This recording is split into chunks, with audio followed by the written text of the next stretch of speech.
Pode começar? Olá, mulherada! Bom dia, boa tarde, boa noite, né? A gente não sabe o tempo que você tá aí assistindo esse podcast. Então, é um prazer ter você novamente com a gente no Florescer. Tô aqui com a minha parceira maravilhosa, agorinha ela vai falar. E hoje, pessoal, nós estamos nesse segundo episódio falando sobre Outubro Rosa. Eu sei que o mês de outubro já está encerrando, né? Mas eu costumo falar que essas campanhas de saúde, seja saúde física, mental, elas precisam ser abordadas durante o ano inteiro, e é por esse motivo que nós achamos pertinente trazer esse assunto aqui para o nosso segundo episódio, que é o Outubro Rosa. Bom, para quem não conhece, no mês de outubro nós realizamos mundialmente uma campanha denominada Outubro Rosa, com o objetivo de realizar a conscientização sobre o câncer de mama, incentivando a prevenção e o diagnóstico precoce e o autocuidado em si. Com ênfase na importância dos exames regulares, a iniciativa ela busca alertar as mulheres e a sociedade em geral sobre a necessidade do autocuidado e da saúde da mulher. De acordo com dados recentes pela OMS, né, Organização Mundial de Saúde, e do Instituto Nacional do Câncer no Brasil, cerca de 2.300.000 mulheres são acometidas por câncer de mama anualmente, globalmente. Esse número, ele apresenta aproximadamente 24% dos casos de câncer em mulheres em nível mundial. Os dados são alarmantes, pessoal. E no Brasil, o INCA estima, em 2024, que serão diagnosticadas 74 mil novos casos de câncer de mama. Essa é uma das taxas mais altas entre os cânceres femininos e representa aproximadamente 30% dos casos de câncer em mulheres brasileiras. Aqui no Florescer, nós sempre tratamos sobre assuntos do universo feminino. E você me ouvindo falar, provavelmente já pensou, nossa, que assunto pesado, né? Porque sempre quando a gente pensa no câncer, logo vem na cabeça o tabu. O tabu de atrelar o câncer à morte, né? Alguém foi acometido com câncer, vai morrer. Ou precisamos nos preparar para passar por algo difícil aí, a gente não sabe como e por onde começar. Por que disso? Porque nós nos preparamos para tudo, menos para a morte. E, infelizmente, essa é a realidade, a única certeza que a gente tem na vida. E quem diz que é necessário alimentar esse estigma de morte por um diagnóstico? Tem N estratégias, né, de manejo, tem N estratégias de passar por um processo oncológico de forma mais leve, e tem N cases de sucesso, só que infelizmente isso é pouco divulgado. E aí hoje, para abordar sobre o tema com a gente, nós trouxemos aqui uma maravilhosa, que antes de apresentar eu vou passar para a Manu, minha parceira. Mais uma vez, que prazer ter você com a gente, comigo, né, Manu? Que prazer mais esse episódio aí, falando sobre um tema que é tão relevante. Eu amo a sua vida e o que a gente tem construído através desse projeto. Olá, meninas. É um prazer tê-las aqui conosco para mais um episódio do nosso podcast. Estamos bem animadas, né, com esse tema que é tão importante, né? Nós tratamos sempre em outubro, né? Mas é um tema que deve ser constantemente discutido e conversado, né, com todas as mulheres. E estamos aqui com a convidada especial, Kelly. Ela vai se apresentar e a gente vai bater um bate-papo aqui bem interessante, bem legal para todas vocês. Seja bem-vinda, Kelly. Obrigada por ter aceitado o nosso convite. Obrigada, Manu. Obrigada, Keriele. Para mim é um prazer poder estar aqui e contribuir, né, com um assunto que é tão importante. Outubro Rosa, câncer de mama. Câncer de mama. Quem é a Kelly? Então, eu sou carioca, estou aqui em Goiás há 27 anos, adoro, né? Escolhi aqui Goiás como minha terra agora de coração, né? Sou mãe, sou esposa, sou filha e escolhi como profissão a psicologia. E dentro da psicologia, eu escolhi a área da oncologia, né? Que a gente chama psico-oncologia, que é uma interface entre a oncologia e a psicologia, né? Não é uma área de atuação só para psicólogos. Outros profissionais também podem atuar dentro da psico-oncologia. E essa foi a área que eu escolhi, né? Desde o meu início do estudo da psicologia, eu já sabia que eu queria essa área, né? Da oncologia.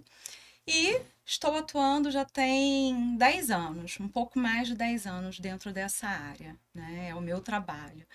Tenho especialização em psicologia hospitalar e da saúde, né? Tenho um curso avançado em cuidados paliativos também, que eu adoro também, é uma outra área também assim, de muito carinho que eu tenho. Então é isso, essa é a Kelly. Essa é a Kelly. Kelly, por que da oncologia? Quando se fala assim, eu escolhi. Porque quando a gente pensa na psicologia, tem um guarda-chuva imenso, né? Inclusive de áreas até mais fáceis, vamos dizer assim, se é que tem área fácil, né? Enfim, no manejo, né? No construto da saúde mental. Mas assim, o que que a psico-oncologia tem a ver com a Kelly? Por que que deu match? É assim, o que que acontece? Minha mãe já teve câncer, né? Hum, Isso aconteceu já há alguns anos, já tem mais de 20 anos isso.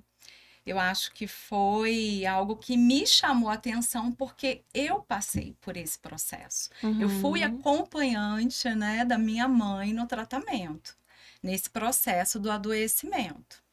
Então, eu acredito que tenha me chamado a atenção por esse fator. Lógico que tem vários fatores, mas a partir dessa situação vivenciada com a minha mãe, eu pude perceber a importância de ter um profissional, né? Principalmente um psicólogo, além de um médico, né? Ter um uhum, psicólogo para tratar das questões emocionais, né? Que foi algo que eu, infelizmente, não tive, nem minha uhum, mãe.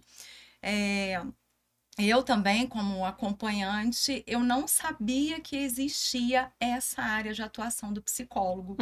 E uhum. aí, só depois de alguns anos que eu fui descobrir que existia o psicólogo hospitalar e que, na verdade, existe até uma portaria, agora eu não me recordo o nome dessa portaria, mas que exige que exista um psicólogo Uhum, no hospital de tratamento de câncer. É uma exigência ter um uhum, psicólogo, né?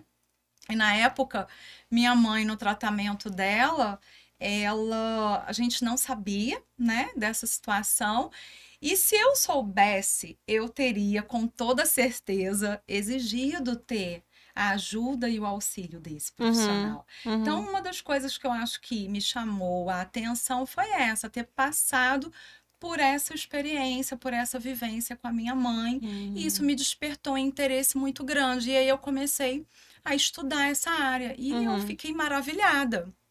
Eu achei espetacular, porque é realmente um momento de muita fragilidade, não é só de quem está passando pela doença, mas principalmente também da família, das pessoas envolvidas naquele contexto, né? Então foi isso que me chamou a atenção. Eu falei, eu quero trabalhar Na nessa época área. você já era psicóloga? Não era psicóloga Ah, ainda. não era ainda. Legal, Não nossa, que legal, era. né? E por incrível que pareça, minha mãe fez o tratamento, a cirurgia no hospital que hoje eu sou psicóloga. Ai, que legal, nossa. E até uma das perguntas, né, que a gente ia te fazer é como esses pacientes chegam, né? Porque, como você disse, na época você nem sabia que tinha esse profissional, né? Ou É. se existia, né? Com as obrigatoriedades, talvez não sei se na época já existia. Como que esses pacientes chegam para você? Como as pessoas podem procurar esse profissional, né, no hospital? E Uhum. qual o perfil de paciente chega para você? Então, Manu, os pacientes que chegam, né, lá para nossa equipe, geralmente são pacientes que têm muito medo, né? Como a Kiriele já falou ali no início, a questão da morte não tem como, né? Essa ligação, infelizmente, ela é feita sim, né? Tem esse estigma, o câncer tem esse estigma da morte, então eles fazem essa associação, né? E aí eles chegam, né, né, esse temor, ansiedade, né, com uma demanda muito grande, né? Uhum. Porque principalmente no início é a fase que tem uma ansiedade num nível maior, Uhum. né? Porque é aquela fase mesmo da descoberta, e aí não sabe como vai ser o tratamento, se for realmente, né, o câncer de mama, será que ele está localizado? Será que tem metástase? Então surgem muitas incertezas, Uhum. né?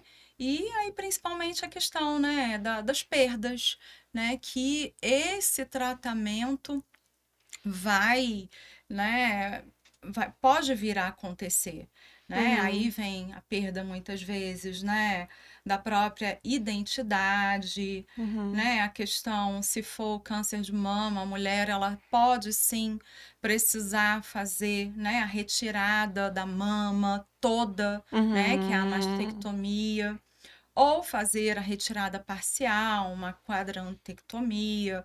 Então, são realmente muitas incertezas. Então, isso vai, com certeza, afetar a questão econômica, socioeconômica da família, se essa mulher ela trabalha fora, né? Se ela está ali também, auxilia, né, na questão financeira da família. Uhum. Se ela cuida dos filhos, quem é que vai cuidar desses filhos enquanto ela precisa fazer o tratamento? Como que ela vai reagir, o corpo dela, quais são as reações que ela vai ter, né? Como ela vai enfrentar esse tratamento. Então, realmente uma fase, né, de muita ansiedade. Algumas têm crises mesmo de ansiedade e depressão, né? Eu, às vezes, atendo até algumas pacientes que tentam, cometem tentativas de suicídio, né? A ideação suicida, por exemplo, ela acontece, né? Ah, eu vou, de repente, tentar porque eu não vou passar por esse sofrimento, Nossa. né? Muitas falam, conseguem expressar esses pensamentos.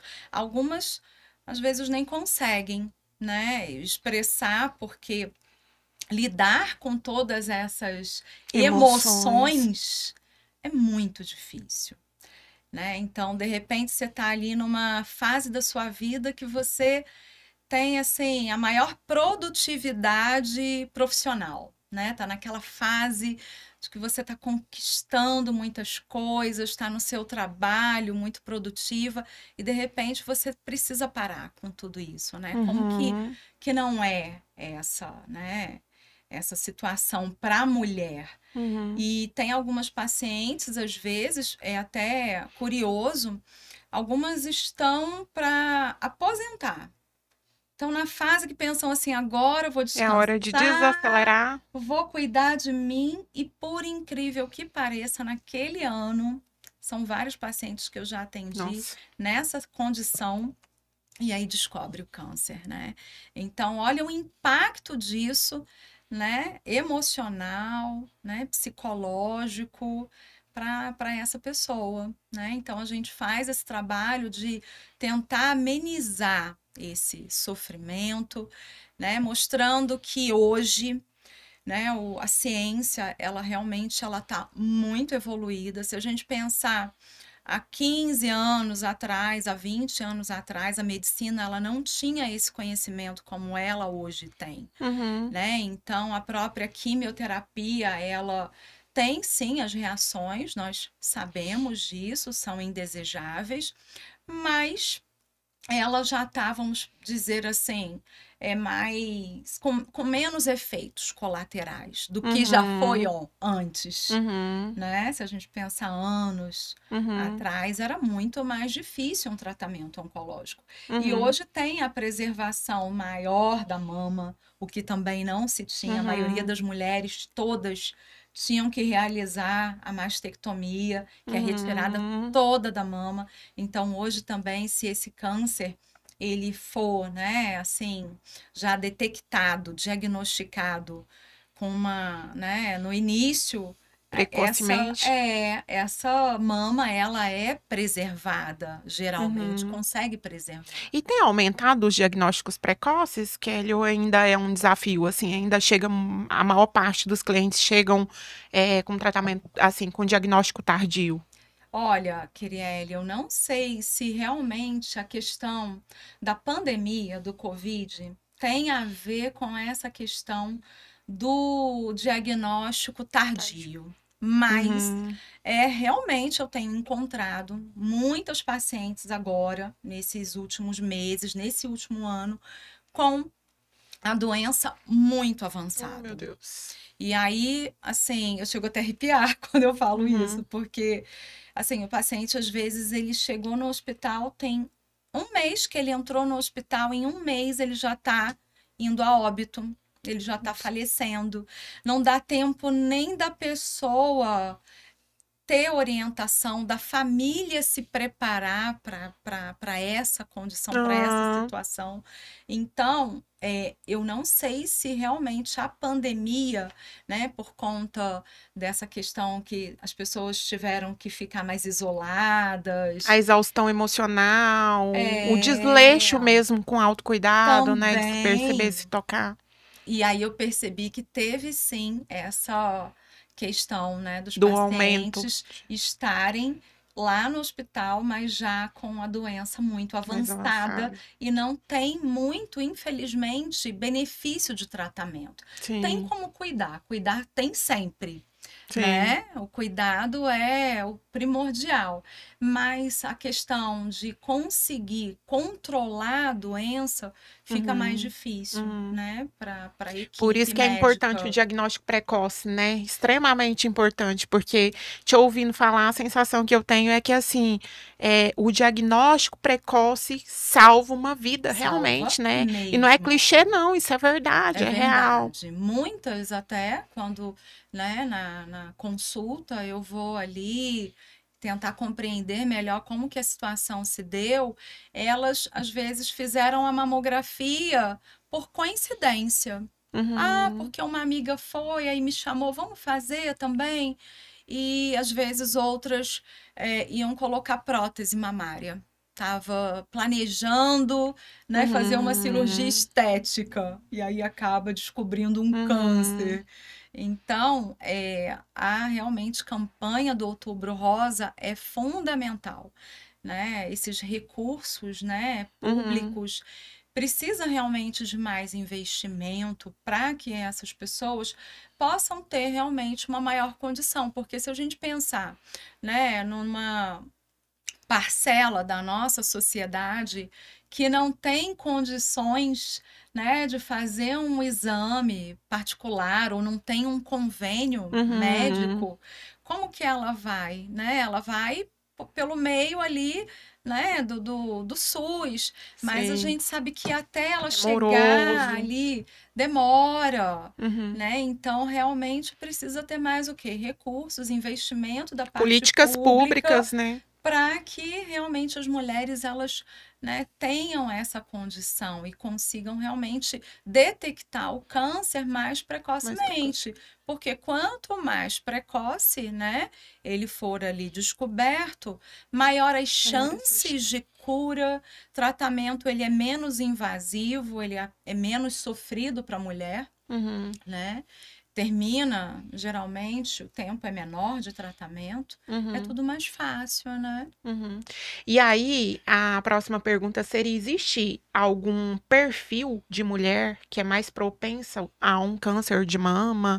Na sua jornada enquanto psicóloga, você percebe que tem algumas características que podem colocar essa mulher num contexto de maior vulnerabilidade ou Uhum. não? O que que os estudos falam? O que que você Sim, percebe? o Ministério da Saúde, ele preconiza que os riscos maiores, né, são de mulheres que têm a primeira menstruação antes dos 12 anos, né? Então, Hum, isso pode sim ser um fator maior de risco.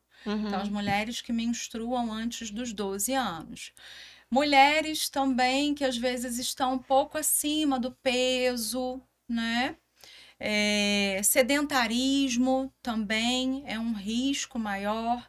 Mulheres que já fizeram uso de reposição hormonal também tem alguns estudos que demonstram essa maior incidência nessa situação. Mulheres também que têm a menopausa mais tardia, após os 55 anos, também podem ter um maior risco, né, de desenvolver o câncer de mama.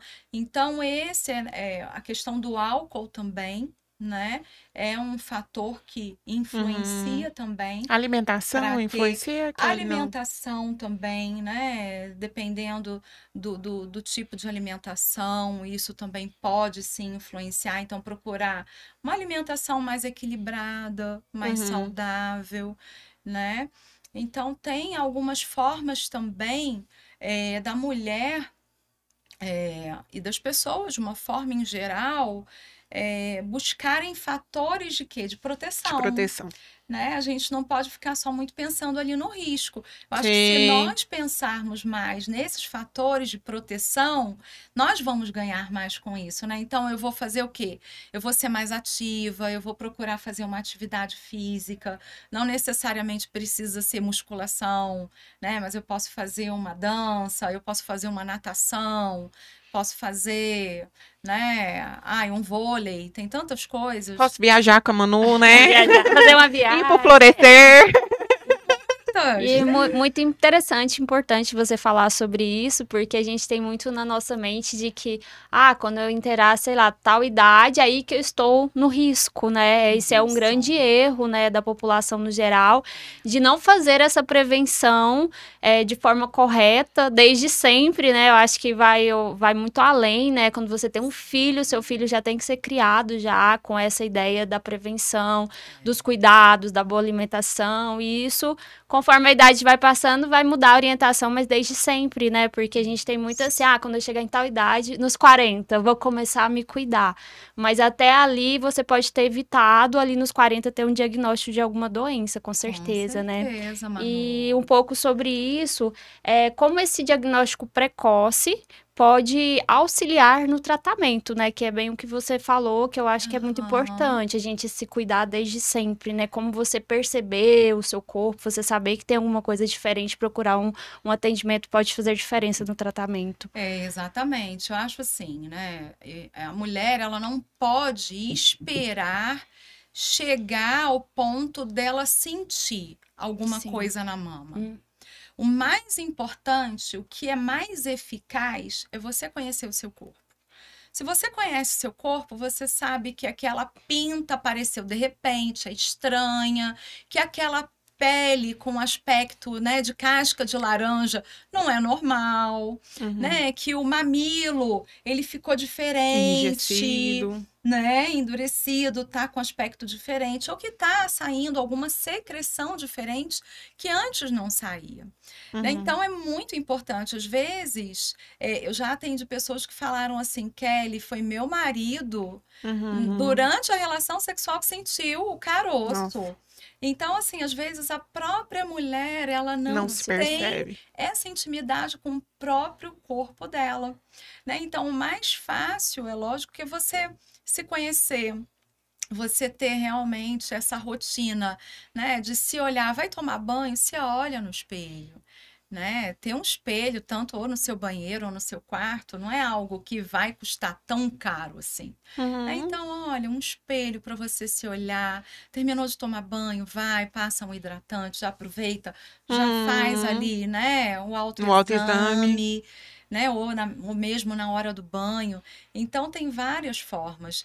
E se a mulher, ela seguir, né? Fazendo aí esses cuidados com a saúde, que é as consultas periódicas na ginecologista, né? Se ela fizer isso, esse cuidado, que aí a ginecologista, ela vai fazer o exame também das mamas, ela examina, ela vai pedir, né, uma ultrassonografia das mamas, ela vai pedir uma mamografia. Então, se a mulher seguir isso, ela com certeza ela vai, se tiver o diagnóstico, vai ser de forma mais no início ali da doença. E isso com certeza vai evitar maior sofrimento. O tratamento ele vai ser realmente um pouco menos sofrido. Sim, né? sim. Te ouvindo falar, eu lembrei ontem eu conversando com um primo, e aí a gente tem uma avó, a minha avó, ela foi também paciente lá do hospital onde você trabalha, né? E ela passou por um processo assim, moroso, doloroso, ela passou por todas as etapas do tratamento e infelizmente ela veio a óbito. E a minha avó, ela foi fruto de um diagnóstico tardio. Por quê? Primeiro porque não se tocava, né, de uma geração baby boomer aí, que foi ensinada que praticamente precisa trocar de roupa no escuro, não pode olhar para o corpo, não pode mostrar para ninguém. Como dirá para o médico? Então, assim, ela tinha pavor de médico, o hospital estava ali na esquina, ela atravessava a rua para não passar na porta do hospital, assim. E aí já tinha um histórico de dores com o médico lá do passado, enfim, que só favoreceu essa dificuldade dela de externalizar que tinha alguma coisa errada. Quando ela descobriu o nódulo, ela fez uma compressa de erva Santa Maria com pimenta e colocou no peito. Ela tinha mania de tratar tudo com remedinho natural. E nesse processo dela fazer as compressas recorrentes, o bico do peito dela foi queimando. E aí ela começou a sentir dor, não pelo câncer, mas pela pele mesmo, lesionada, né? Sim. Foi quando a gente percebeu que ela tocava muito no peito, e aí quando foi ver, o câncer já tinha tomado, já tinha ido pro fígado, enfim.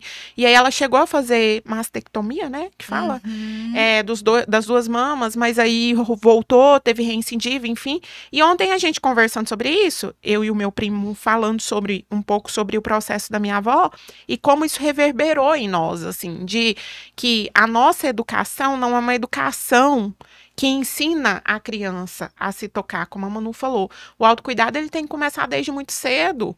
O menininho, ele precisa aprender a tocar lá no órgão genital dele, a sentir, a perceber que alguma coisa pode estar diferente. A menininha do mesmo jeito, porque é assim que a gente vai entendendo que tá tudo bem, é meu, é minha casa. É a casa onde eu quero morar a vida toda. Então, eu preciso começar a cuidar dessa casa bem desde muito cedo. Que não é o nosso caso, né? Da maioria de nós que vem dessa educação cheia de tabus. Então, assim, eu sempre penso muito que para as mulheres de faixa etária, até aí da geração de 80, 70, 60... 50 é até mais desafiador por conta desse desafio aí de romper esse tabu, né, Kelly? Mas, por outro lado, nós também vivenciamos uma nova geração que não se toca, por quê? Porque vive pouco no presente.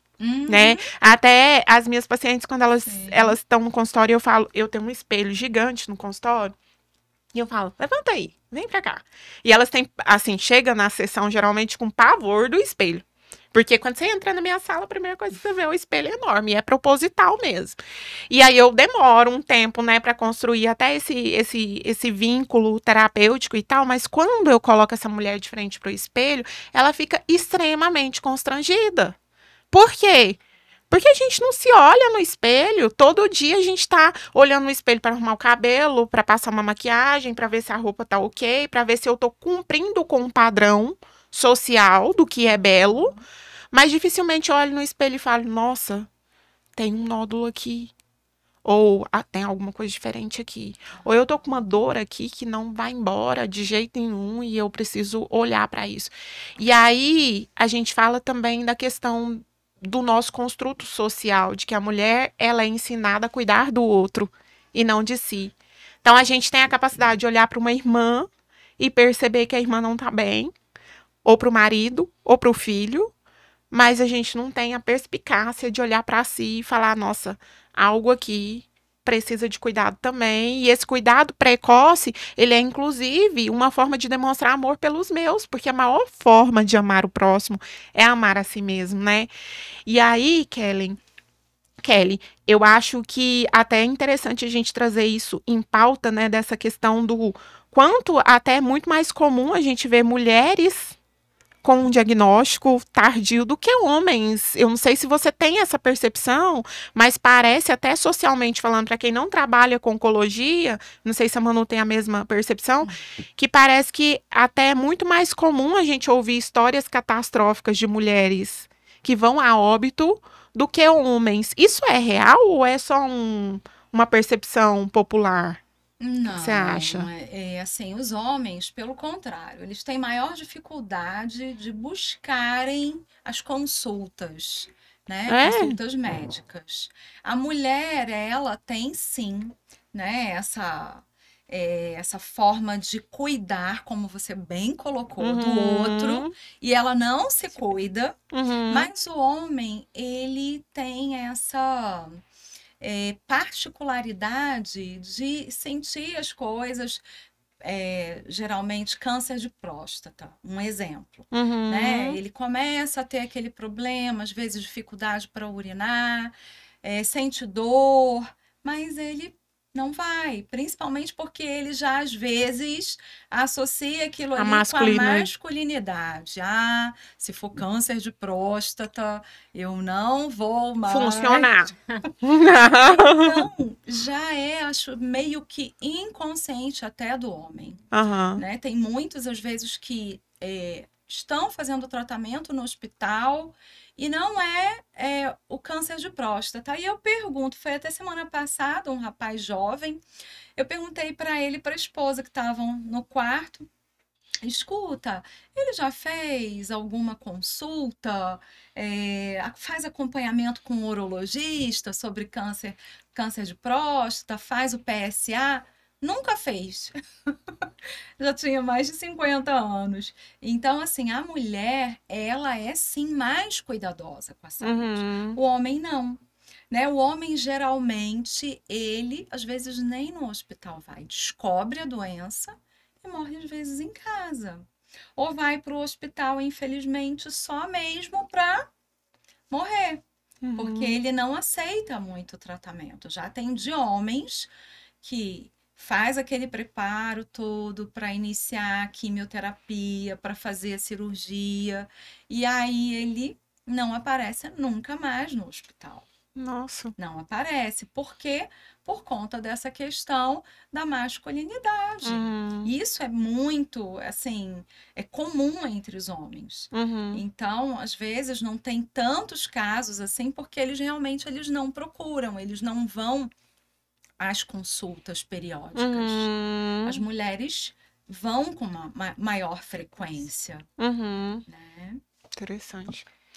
E sobre isso, né, que você até falou um pouco sobre a rede de apoio, né, que quando a pessoa tem esse diagnóstico, ela se deprime, vem várias dúvidas na cabeça dela. Eu acho que até a gente que é da saúde, né, quando se depara com esse diagnóstico ou na família ou a gente mesmo, a gente fica assim, e agora? Por mais que a gente tenha um entendimento, dá um medo, né? Não adianta a gente querer ser heroína e é só Espiritualizada pensar só demais. demais, só pensar na ciência, que vem aquele medo, né?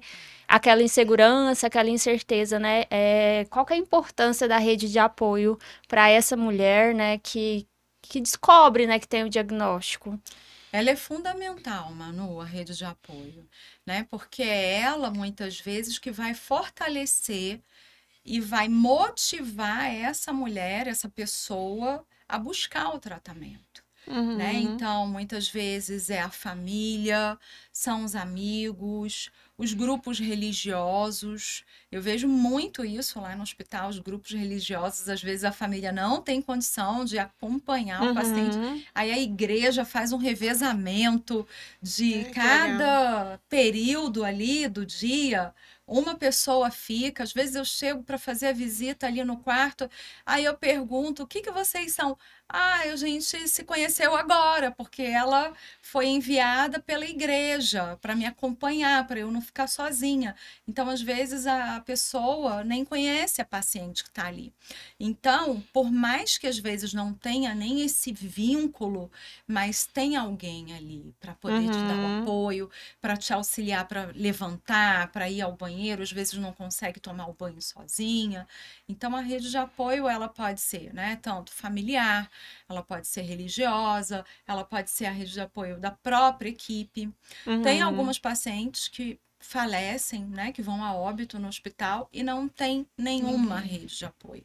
E é importante a gente falar sobre isso, porque às vezes tem o familiar, mas o familiar ele não quer fazer, não quer acompanhar, não quer entrar em contato com esse sofrimento pode ser, às vezes, né, por várias situações, às vezes preconceito, acha que vai pegar, né, ou às vezes não consegue lidar emocionalmente com esse sofrimento, não tem recursos de enfrentamento, e aí ele não consegue acompanhar realmente. E aí essa pessoa ela precisa recorrer às vezes a algumas instituições que tem, né, que são às vezes filantrópicas, algumas ONGs que oferecem essa rede de apoio. A rede de apoio ela é essencial, precisa, né? Por mais que às vezes seja uma pessoa ali da família ou um amigo da infância que retomou a amizade ali quando descobriu que a pessoa estava doente.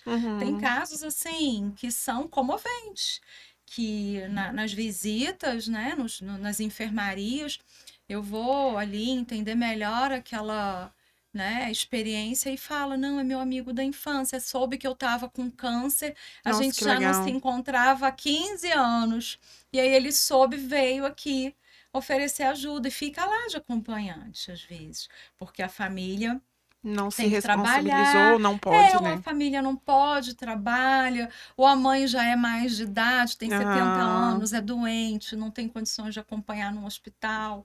Então, tem várias situações, né? Mas faz total diferença para fortalecer mesmo esse paciente, motivar ele, né, a enfrentar o tratamento. Porque uma coisa é você enfrentar o câncer sozinho, sem ter nenhuma ajuda. Outra é realmente você ter uma família que, por mais que essa família esteja em sofrimento, ela tá ali te acompanha nas quimioterapias, te acompanha nas consultas, porque são muitas informações na consulta médica. Precisa ter uma outra pessoa para te ajudar a lembrar quais são, né, o que precisa ser feito dentro do tratamento. Então é fundamental, faz total diferença. E você falou da rede de apoio, né? Já entendendo que ter uma rede de apoio é uma das estratégias para o manejo, né? É uma das estratégias para lidar com o processo, com o tratamento.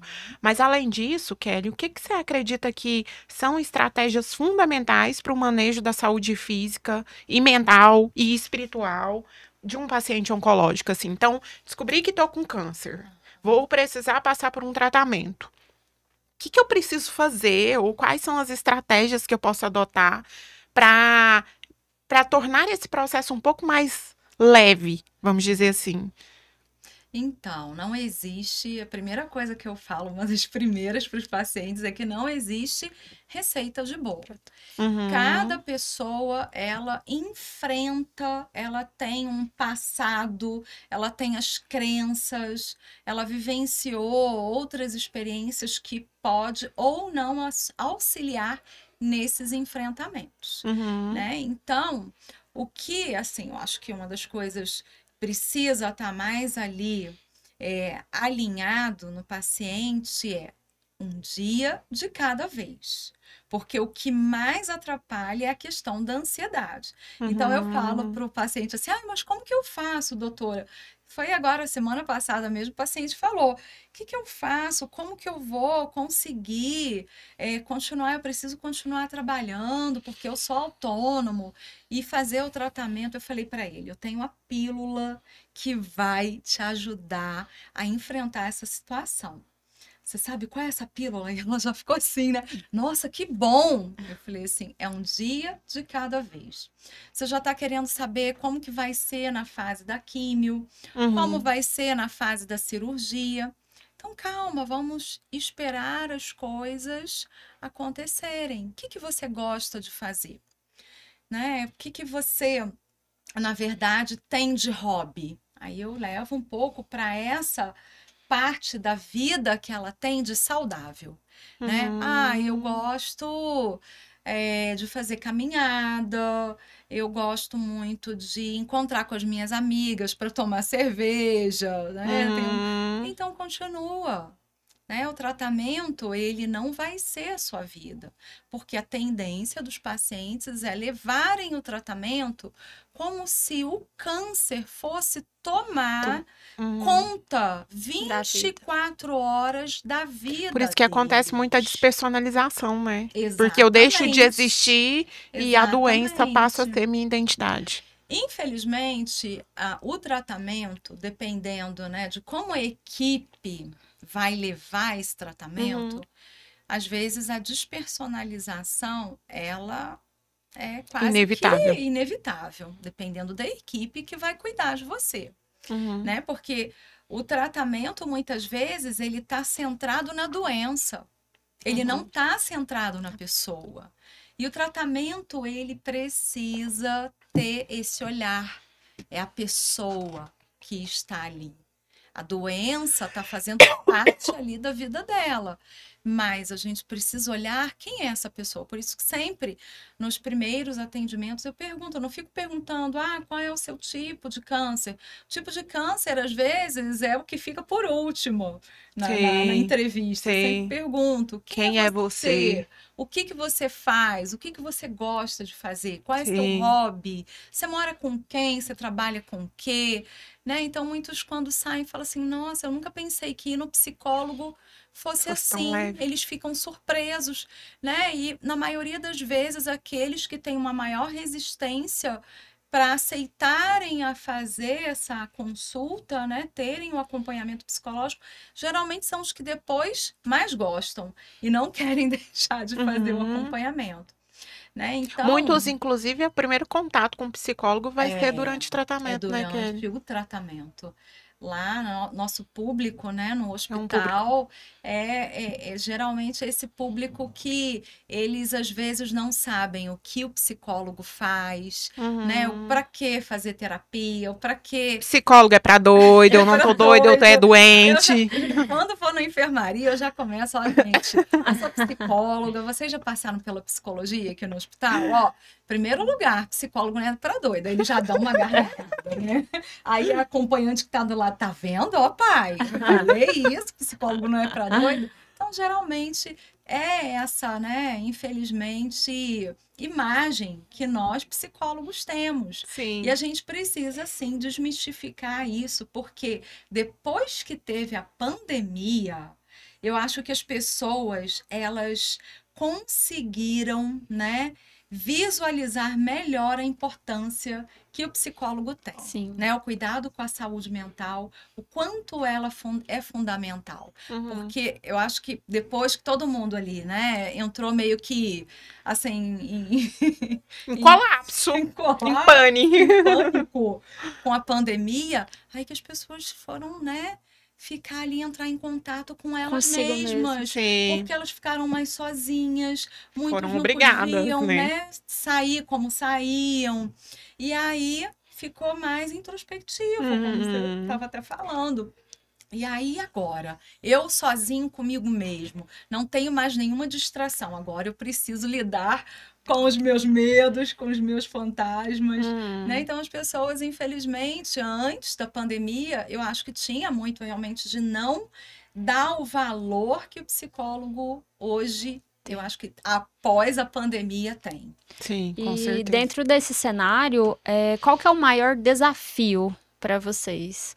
Porque ali, quando o paciente recebe o diagnóstico, muitas vezes ele não quer preocupar a família, ele quer saber ali o que vai acontecer ainda para poder falar para a família, né, que não tem certeza de nada. Qual que é o maior desafio para poder tirar desse paciente assim e despertar nele a necessidade de fazer um acompanhamento, de passar para a família aquilo que ele está passando, para ele trazer essa rede de apoio para ele, né? Que muitas vezes ele, inconscientemente, ele nega essa rede de apoio para não mostrar fraqueza, fragilidade, para as pessoas não vê-lo como coitadinho, né? Manu, você falou algo que é, assim, imprescindível. Porque a rede de apoio, como nós falamos anteriormente, ela é fundamental. Mas, para que ela possa ser estabelecida, a pessoa precisa aceitar. E geralmente esse paciente, essa pessoa que está em tratamento, se ela é uma pessoa muito independente, muito ativa, ela confunde a rede de apoio com fragilidade. Sim. Então ela muitas vezes não quer aceitar a ajuda da própria família, não quer aceitar a ajuda dos amigos. Por quê? Porque eu consigo, eu dou conta, né? E não é isso. A gente sabe que a pessoa dá conta, né? Só que a rede de apoio realmente ela vai o quê? Ela vai dar um auxílio maior, ela vai fazer com que esse tratamento não fique tão sofrido assim, vai amenizar o sofrimento, né? Então, a pergunta mesmo que você fez na rede de apoio. Os desafios, Os né? desafios do psico-oncologista. Que são desafios diários. Né? Um dos desafios maiores nosso é mediar a comunicação, família, paciente, Equipe, né? Equipe médica, que é uma tríade nossa da psicologia hospitalar, da psico-oncologia. Não é fácil você mediar essa comunicação, porque muitas vezes o médico, ele tem sim a forma dele, às vezes, dar o diagnóstico, mas dependendo de como aquela pessoa escuta, ela pode achar que não tem mais nada a fazer. Muitas vezes os médicos, eles não falam isso, eles não querem dizer isso, mas o paciente, às vezes, faz uma interpretação, uma elaboração. Faz essa interpretação de que o médico falou que não tem o que fazer, então a gente precisa trabalhar muito essas questões de comunicação dentro da equipe, da família. Quando o paciente não quer falar para a família, a gente tenta auxiliar de alguma forma. Teve uma vez, bem no início meu, dentro do hospital, uma paciente muito jovem, ela tinha acho que uns 23 anos, a médica deu o diagnóstico para ela ficou assim em choque, aí a médica chamou para que eu pudesse ir lá dentro da consulta ajudar. E aí ela falou: eu não quero ligar para ninguém, eu não quero falar para minha mãe, eu não posso. Eu sei que nesse dia eu fui sair, já era quase 8 horas da noite do hospital, atendendo ela, tentando dar o apoio emocional, explicando para ela a importância que se ela também dividisse isso com alguém, esse sofrimento, essa dor, né, ela ia poder também receber esse carinho. Né? E que não significava que por ela contar para a família, isso ia, né, também trazer um sofrimento, porque muitos às vezes acham que eu não vou contar porque minha mãe não vai suportar a dor. Minha mãe tem problema de coração, eles falam. Não posso falar isso. Se eu falar para minha mãe que eu tô com câncer, nossa, ela vai ter um infarto. Então, muitos não querem falar. E precisa, e muitas vezes preferem realmente ficar naquele silêncio, naquele sofrimento. Então, a gente é realmente assim, difícil a comunicação. Mas é uma das formas da gente mais auxiliar que eu vejo, é dentro dessa mediação, dentro da comunicação. É um desafio, porque realmente a comunicação não é algo fácil, né? Mas é algo que a gente vai trabalhando ali, né? Vai compreendendo também já as posturas de alguns pacientes, o perfil, a personalidade, você já vai entendendo quais são os maiores medos, e aí a gente vai conseguindo trabalhar melhor, né? E quando você fala que a comunicação é um desafio mesmo, e é engraçado porque é um desafio em qualquer cenário, né? Não só da oncologia.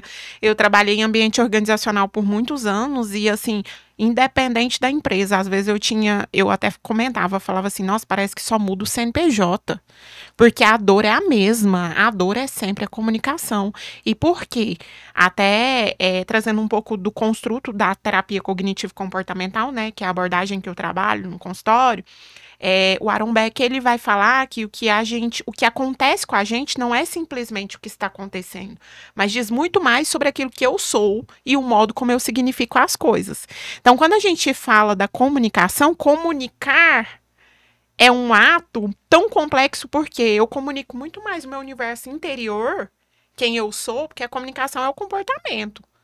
Os nossos pensamentos e as nossas emoções possuem primazia sobre o comportamento.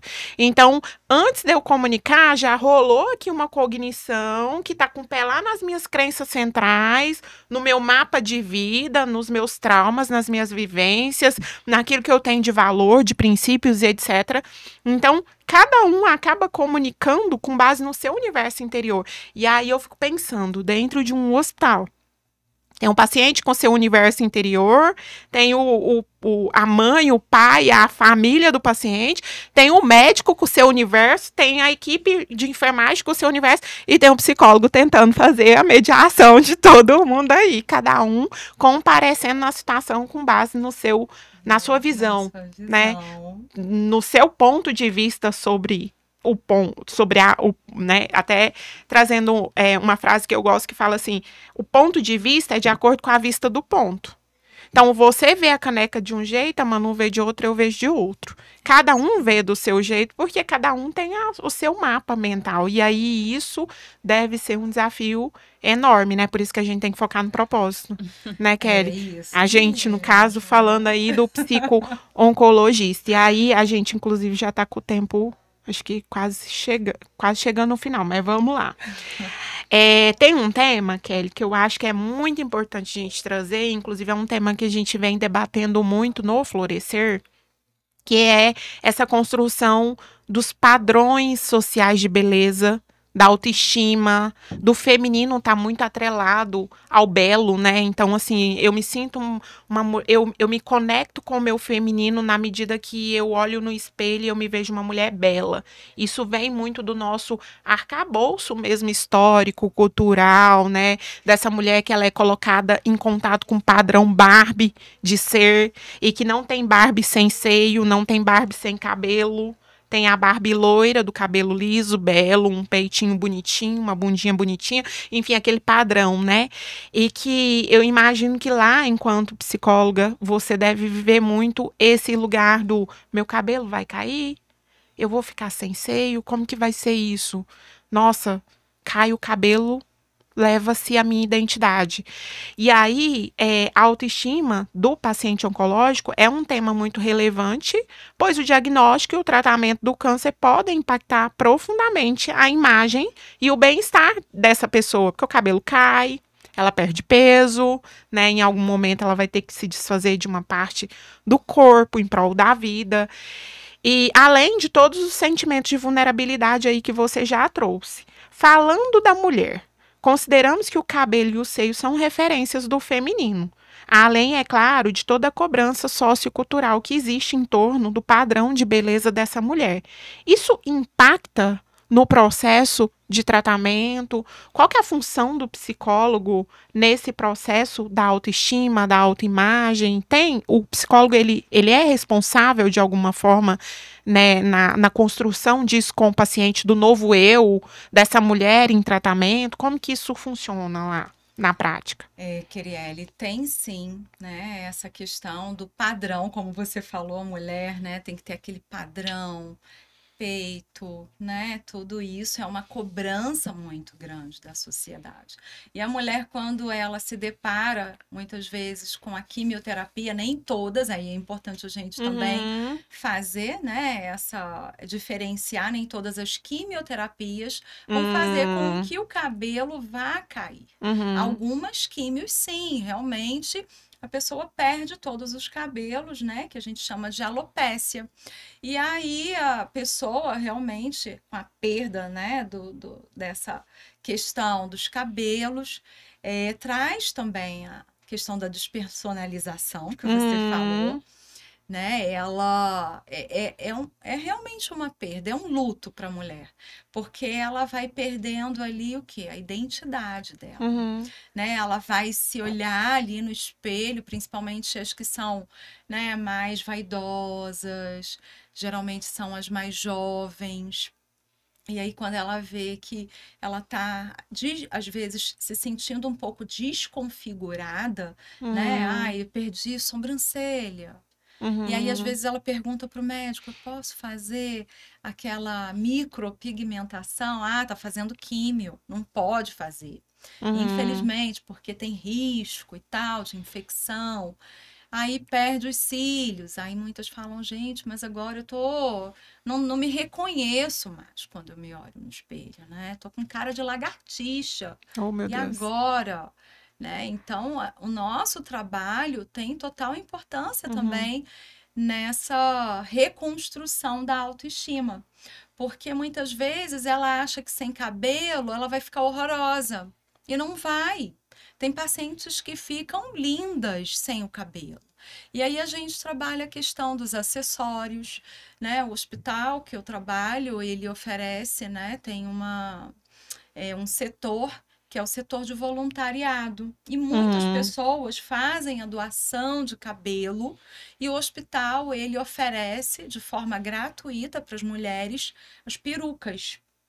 Então, elas, né, não sabem muitas vezes desses recursos que elas podem também acessar. Não sabem. Então, na consulta, quando elas vão falar, "Ai, mas eu estou muito preocupada em ficar careca e tal", aí a gente, né?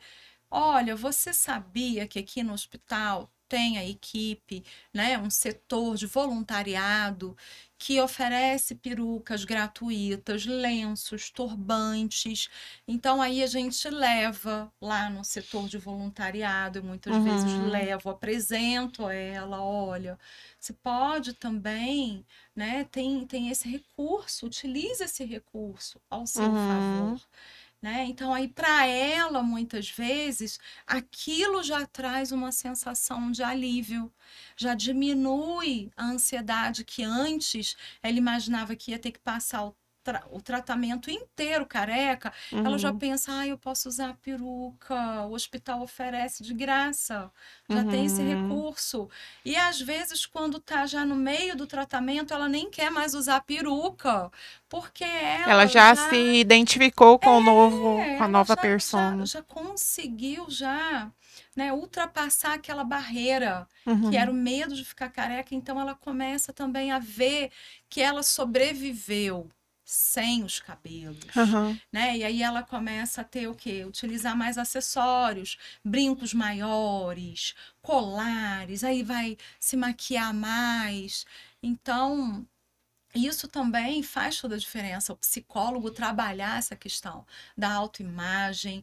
Infelizmente, a nossa sociedade, né, principalmente aqui no Brasil, tem, assim, eu acho que um excesso, né,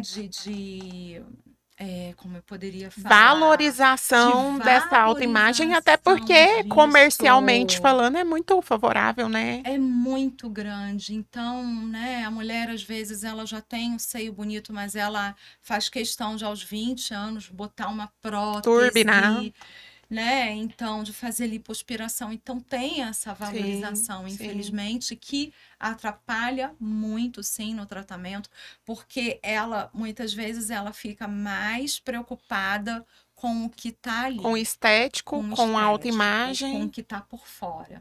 Sim. E aí, o trabalho, muitas vezes, que a gente vai fazer e o que você tem? Quais são as suas qualidades internas? O que você tem de mais bonito? Porque às vezes ela acha que o que ela tem mais de bonito é o cabelo, são os olhos.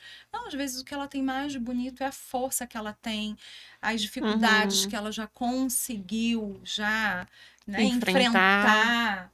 E ela... Um talento, um dom, né? Ou a centelha espiritual que tem dentro dela. Exatamente, mas a gente precisa trazer isso mais, eu acho, sabe? Valorizar mais isso, né? O ser, né? Olha aqui, ó, flor e ser, tem tudo a ver. Precisamos, a nossa sociedade, ela precisa estar mais...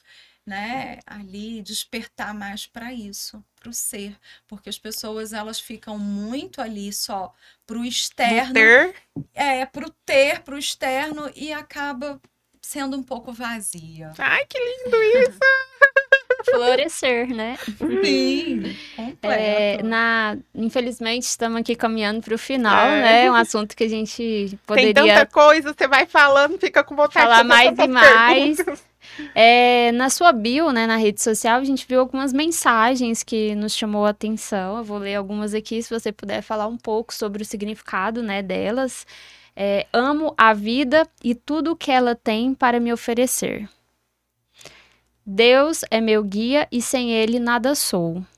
Vivendo em constante transformação. Evoluir é minha meta. Se você puder, eu tenho certeza que isso fala sobre a sua essência, sobre você, né?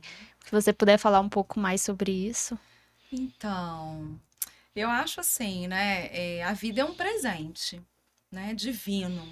Eu tenho isso comigo, né? Faz parte da minha essência, né? A questão de crescimento, de evolução, né? A Kelly de ontem já não é essa Kelly que está aqui, não é a mesma de hoje. Eu estou em constante transformação. Eu acho que o ser humano em geral, ele precisa estar mais aberto, mais ligado a isso, a esse crescimento. Né? Crescimento mesmo das suas qualidades internas, das suas habilidades, dos seus dons, de trabalhar isso, né? E esse é o meu objetivo, né? Então, a cada dia mais eu aprendo, né? Com os meus próprios erros, com as minhas dificuldades. É algo que eu também trabalho muito com os pacientes, porque a vida, ela não é linear. Então, a vida é isso. É alto, é baixo, às vezes, se deparar com uma doença crônica, sim, mas mesmo que tenha uma doença crônica, seja um câncer, seja, não sei, um problema cardíaco, você pode aprender a lidar com essa situação, né? Então, a vida, viver é isso. É você enfrentar os desafios que todos os dias a vida vai te colocar. Então, para mim, viver é isso, é esse processo de transformação, apesar das dificuldades, apesar dos problemas, né? A gente vai enfrentando dia após dia, um dia de cada vez. É isso. E eu amo viver. Amo a vida. Ai, que lindo. Como é bom te ouvir. Obrigada. O Florescer, Kelly, ele é um projeto para além, né, dessa mesa aqui de bate-papo. Ele é uma viagem terapêutica, né? Nós hoje, a Manuela é dona de uma agência de viagem, a gente até conversou um pouco nos bastidores sobre isso, né? E com um sonho de ofertar uma viagem com propósito e a nossa conexão, né, com a saúde mental, com essa questão do falar sobre mulher, que eu gosto muito de falar sobre autoestima, porque eu acho que a autoestima, ela nos prepara para suportar os comos da vida, né, porque falando aqui, por exemplo, do tema de hoje, que é oncologia, nós não temos o controle de tudo. Por mais que a gente desenhe uma vida alinhada, né, perfeita, ou que tudo esteja no ritmo, no lugar, chega uma hora que chega uma doença, chega uma hora que eu perco um ente querido, ou chega uma hora que eu sou acometida de algo que não estava no meu escopo. E a autoestima, ela é para além da imagem física, ela é essa conexão com a nossa centelha espiritual, e aqui eu não tô falando de religião, tô falando de espiritualidade mesmo, que é propósito, valores, crenças, aquilo que me torna um ser único e tão diferente de todos os outros seres da Terra, né? Então, quando a gente pensou nessa proposta de valor que seria a viagem terapêutica, com práticas de imersão com a natureza, com mindfulness, com a yoga, com pilates, oficina corporal e tal, o intuito era realmente conectar essa mulher consigo, desacelerar, apertar lá a pausa, olhar para mim e entender quem sou eu, essa mulher tão cheia de completudes, assim, um ser bio, psico, sócio e espiritual, né? Uma mente que habita um corpo, que tem um espírito. Que me forma como esse ser tão completo, tão cheio de subjetividade e tão belo, né? Porque cada mulher tem uma beleza dentro de si que vai para além do cabelo, do corpo, da idade, da posição social ou do papel que ocupa, enfim. E aí, para finalizarmos, por que eu pensei na Kelly? Porque eu vi um projeto seu que eu acho que tem muito a ver com Florescer, que é o Reinventre. Né? Aquelas lindas mulheres lá dançando e a Kelly coordenando aquele grupo e olhando para aquelas mulheres. E o slogan lá do trabalho é usar a dança para enfrentar um tratamento oncológico. Queria que você para a gente finalizar, falasse um pouco desse projeto, assim, como ele surgiu, qual que é o intuito do Reinventre, o que que você aprende, como ele contribui para o seu processo evolutivo também, enquanto mulher, né? Agora não como Kelly psicóloga, mas como Kelly mulher essência. Sim, esse projeto ele iniciou em 2017 e o que me fez, né, começar a pensar no projeto foi uma das minhas pacientes, que ela, assim, tinha ficado, né, muito abalada emocionalmente com o diagnóstico, uma paciente jovem, casada, não tinha tido filhos ainda e precisava tratar do câncer de mama. E aí começou a fazer o tratamento, a químio, e aí eu fui fazendo algumas orientações, pontuando algumas coisas, e vi que ela tinha, assim, muitas características que a dança ia ajudar muito no processo do tratamento. E aí eu já sabia de um lugar aqui em Goiânia, que é um lugar público, uma escola de artes que tem aqui em Goiânia, muito antiga. E aí eu falei para ela dessa escola. Falei, olha, vai lá, faz a inscrição na dança. Eu acho que isso vai te ajudar muito. Tem tudo a ver com você. E ela fez. Aí estava super empolgada, fazendo parte lá da turma de dança. Era a dança do ventre. E aí ela, quando chegou perto, próximo do final do ano, lá na escola, começaram os ensaios para poder fazer uma apresentação no final do ano, nesse teatro que a escola tinha. A escola tem um teatro.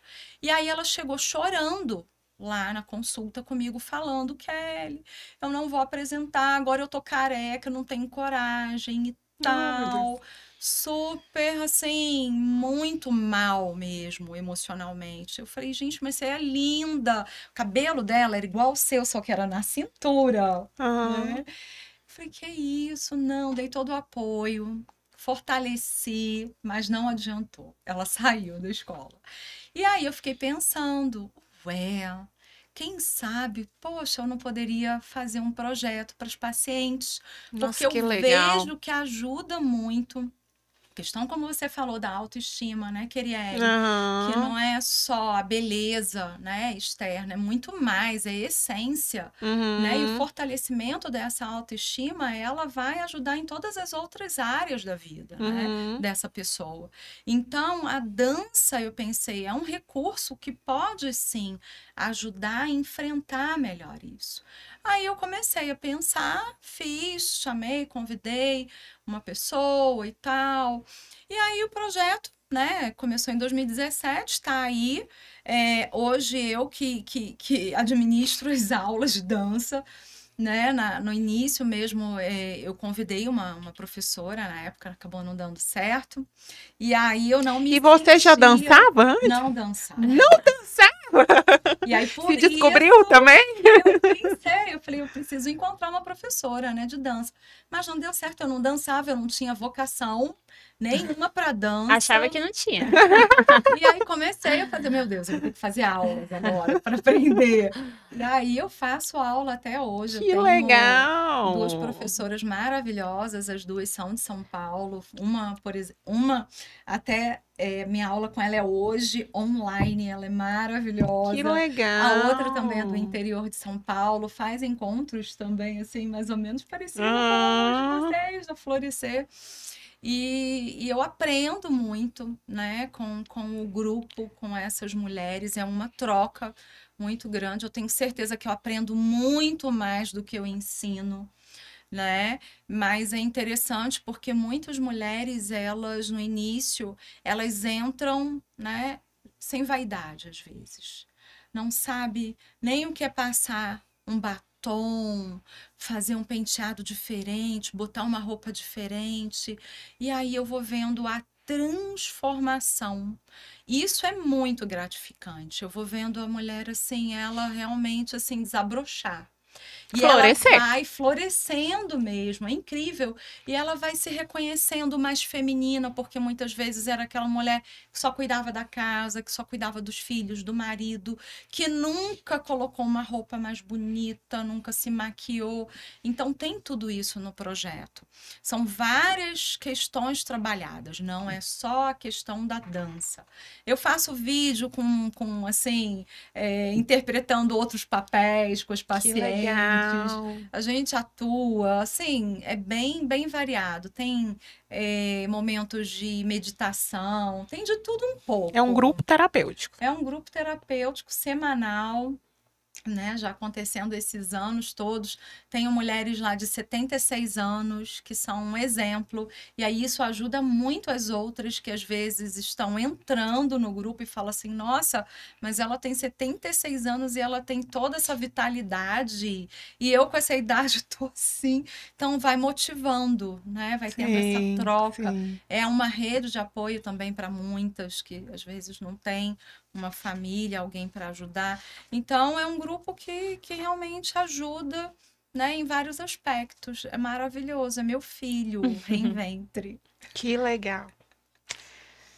Muito bem, a gente queria falar mais, né, mas nosso tempo esgotou e muito grata aí pelo conhecimento, né, adquirido aqui agora, que é sobre isso, né, a gente conecta com pessoas maravilhosas pra gente poder florescer, né, transbordar de coisas boas. Gratidão. A gente é muito rica nesse negócio aqui, porque cada pessoa que senta nessa cadeira tem tanto a agregar, assim. Muito. É muito bom te ouvir. Eu já te disse isso aqui, eu já te disse em outras oportunidades.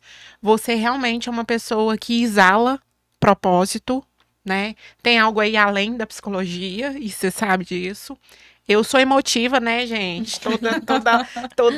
Acho que esse negócio que tá virando um rito, encerrar o podcast emocionada, porque é o momento que eu falo sobre algo que vai para além da vida, né? Que é a espiritualidade. Eu não sei qual é a sua religião, e o nosso propósito aqui também não é falar em religião, mas eu acho que é impossível não falar desse ser, né, que vai divino, que rege todas as energias, que rege todas as coisas, e do quanto, quando a gente se conecta com a nossa essência, nós nos colocamos nesse processo evolutivo, e aí é impossível não conectar com outros propósitos. Eu falo, Deus não une pessoas, Deus une propósitos. E se a gente estiver muito atento, com o olhar mesmo da alma, a gente consegue enxergar muito para além da aparência, assim.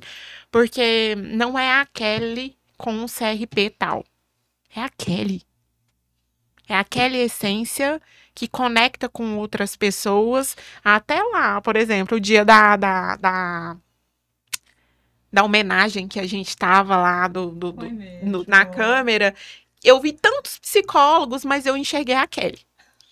Porque daí eu acesso todo o seu trabalho que você faz naquele hospital, todo o referencial que as pessoas têm em você, e as pessoas que inclusive nem eram do seu setor. Então, assim, eu quero te dizer que em mim ficou uma sementinha, e olha que eu ainda nem tive contato direto com você. Só de ouvir falar, você deixa um legado.